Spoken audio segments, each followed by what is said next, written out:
Арыбаңыз мекендеш, сіздер менен кайрадан мен Али Токтакунов кезектеги актуалдуу жана кызыктуу программабызды сунуш кылабыз.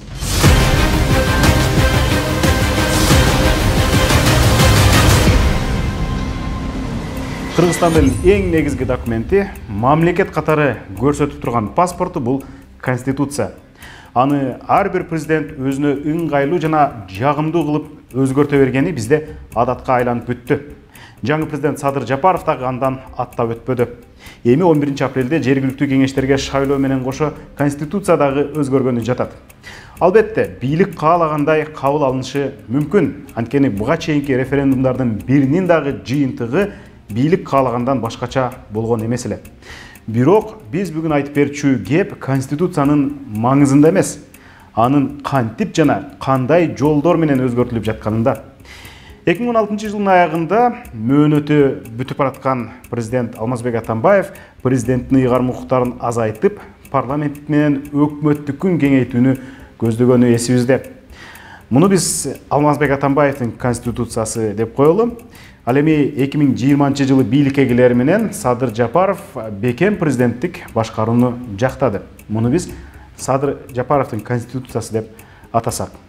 Эң кызыгы, бир принципке токтолбостон Атамбаевдин дагы, Жапаровдун дагы демилгесин тепе-тең жактаган мына ушул чакырылыштын гана депутаттары болду. Алар бир туруп парламенттик башкаруу болобуз десе, бир туруп президенттик башкарууда жашайбыз деп бир чакырылыштын ичинде эле чечип коюшту. Биз азыр ошол депутаттардын аты жөнүн атайбыз. Бул үчүн добуш берүүлөрдүн жыйынтыгын, депутаттардын конституциялардын өзгөртүүлөрдүн алдындагы үгүт мактоолорун таап анализдеп, иликтеп чыктык.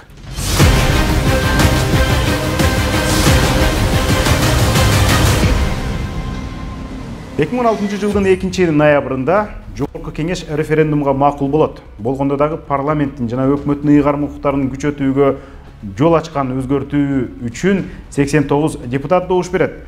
Ал эми 2021 жылдын 10 мартында тескерисинче парламент менен өкмөттү алсыратып, президенттик бийликти күчөтүү үчүн андан кем эмес добуш чогулду. Тагыраагы 94 депутат макул.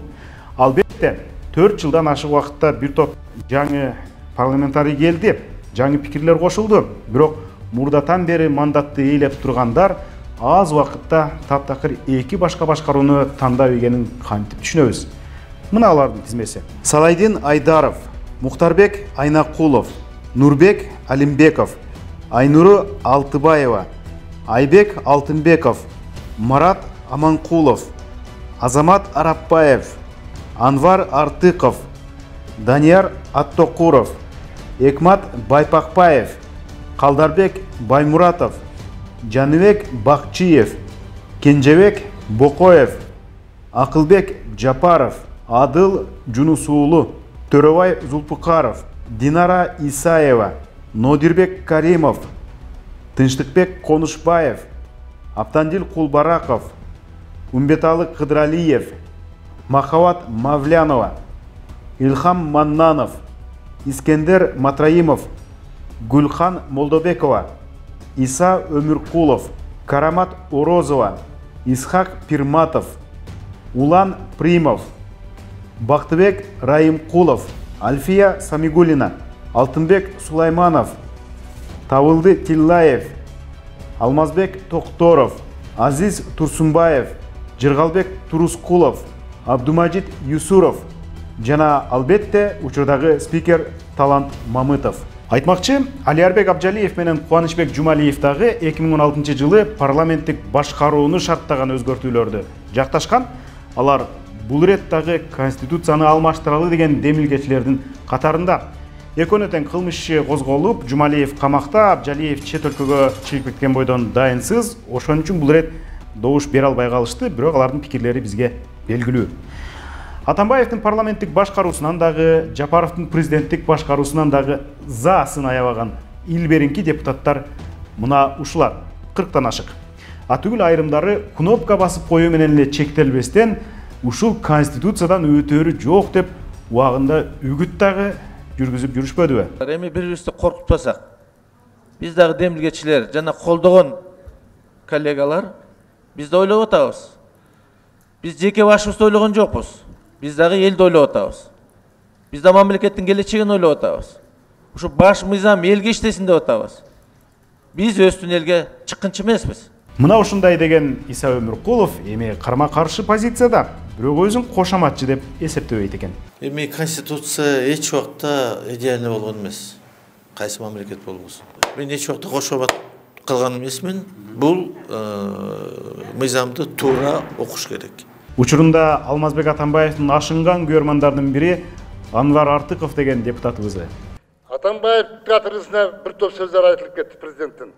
Президент bir жылдан кейін кетет. Бұл конституция кабыл алып күчүнө киргенден кийин ал киши мындан пайдалана турган эч кандай полномочия жок. Биринчиден жок, буну көрсөтө албайсыңар. Экинчиден бул кишини күнөөлөгөнгө эч кандай моральный да юридикалык жактан да эч кимдин укугу жок. Бул киши азыркы өзгөрүүлөрдү дагы такай колдоп атат.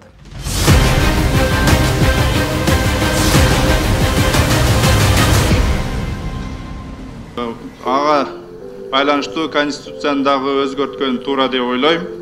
Былтыркы жылда бир көтөрүлгөндө мен дагы айтып колдоп баштаган элем. Бир ушул премьер-министр жергиликтүү мамлекеттик администрациялардын башчыларын бошотот жана дайындайт деген жери мага ошондо эле жаккан болчу. Ал эми курулушчу депутат Нурбек Алимбеков 4 жыл өтүп, ошол өзү жактырып аткан конституциясын эми алмаштыралы деп чыкты.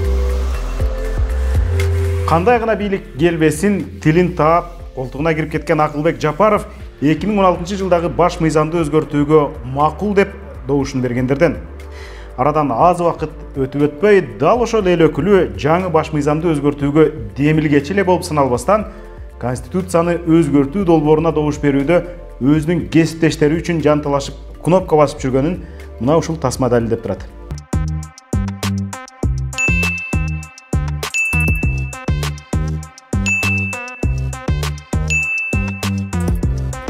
Октябрдагы бийлик алмашуунун шарапаты менен эки тизген бир чылбырды колго алып, парламент спикерлигине катар убактылуу президенттин дагы милдетин аткарууга үлгүргөн Талант Мамытов да 2016 жылдагы конституцияны өзгөртүүнү колдогондордун бири болчу. Эми учурдагы баш мыйзамды өзгөртүү долбоорунун демилгечилеринин башында турат. Бул мыйзамга референдум мыйзамына тиркеме катар кетет. Ал эми конституциянын долбоорун Конституциялык кеңешме иштеп чыккан. Бүгүн биз референдум жөнүндө мыйзам долбоорун карап атабыз. Талант Турдумович, биринчи сөзүңүздү айттыңыз, сиз өзүңүздү сүйлөп атып, эми сиз демилгечи катары туура түшүнөм. Булар менен катар эле Жогорку Кеңештеги Бир Бол фракциясынын лидери Алтынбек Сулайманов президенттик башкаруу системасына карманча каршы чыгып, окуяны тандасак артка кетебиз деп парламентаризмди катуу жактап жүргөн болчу. Бирок Сулаймановдун сөзү менен иши айкалышкан жок. Биз бир эмес эки жолу революцияны башыбыздан кечирдик. Президенттик башкаруудан биз көрдүк. Биз артка кетпешиз. Биз президенттик башкарууга кеттик деген, биз артка кеттик деген түшүнүк бул. Бул такыр тур эмес, мен такыр буга кошулбаймын. Учурдагы конституцияны өзгөртүүгө макул деп добуш бергендердин арасында жүрөт. Жогорку Кеңештин активдүү депутаттарынын бири Айнур Алтыбаева дагы 2016 жылдагы баш мыйзамды өзгөртүү сунушу өлкөнү эбегейсиз өнүгүүгө алып келет деп айтып жүргөнү бар.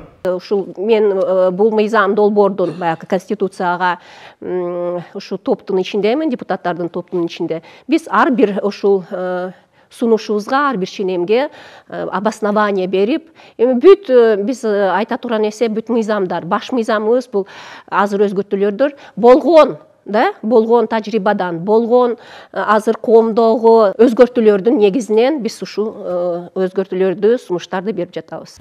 Бул айтканын сиз түшүндүңүзбү? Мен анчейин түшүнбөдүм.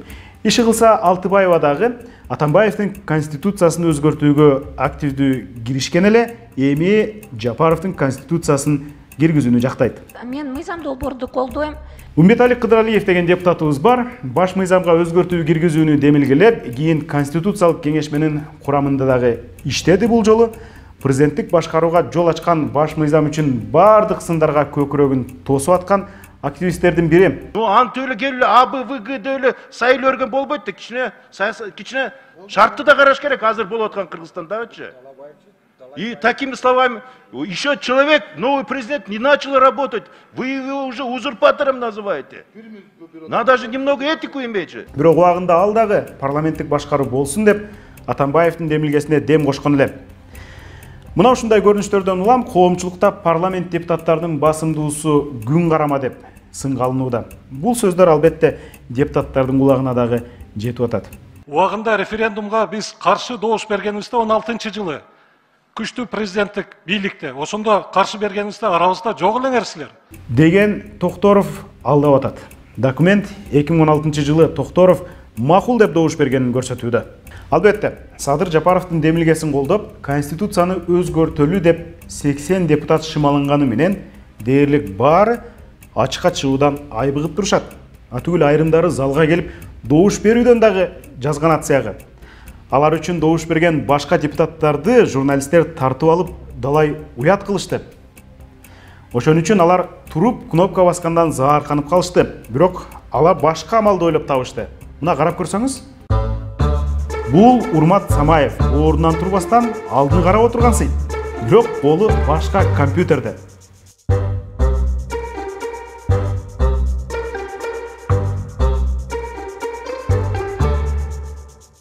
Амалкой андан башка дагы депутаттар бар.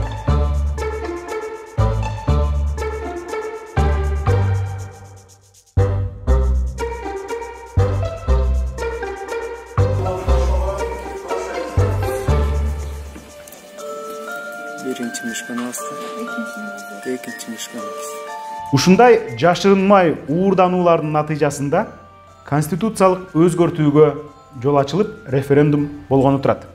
Мынчалык уятка калып, шашылыш жан талашуунун кандай зарылчылыгы бар эле? Эмне үчүн маселеңерди чечебиз, үмүтүңөрдү актайбыз деген убадаларды катыра берип, карапайым калктын добушун алдап соолап алып келгендер жогорку трибунадан орун алган соң күн карама болуп күн тийген жердин күкүгүнө айланып кетип атышат. Пока мы тут Конституцию обсуждаем, цены растут. Почему президент эти вопросы не решает? Бензин растет. У людей денег не хватает элементарно на еду. Какая Конституция? Вы знаете прекрасно, что она пройдет. Вы прекрасно это знаете. Вы делаете это не потому что вам это хочется, а потому что вас сильно попросили. Если вы это не сделаете, вы знаете, что будет завтра. Одного посадили, завтра второго, третьего будут сажать. Вы прекрасно это знаете. У кого-то коллеги там сына уволят с работы. Вы все это прекрасно знаете. Дастан Бекешевтин айтканында жан бар. Парламентте отургандардын кеминде 90% бизнесмендер.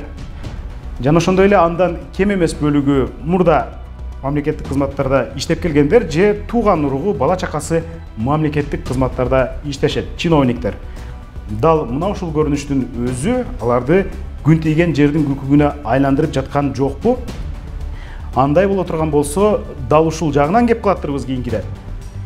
Кадырман көрөрман, сиз биздин программабызды көрдүңүз, бөлүшүңүз, лайк басыңыз, комментарий жазыңыз, биздин каналга да жазылыңыз.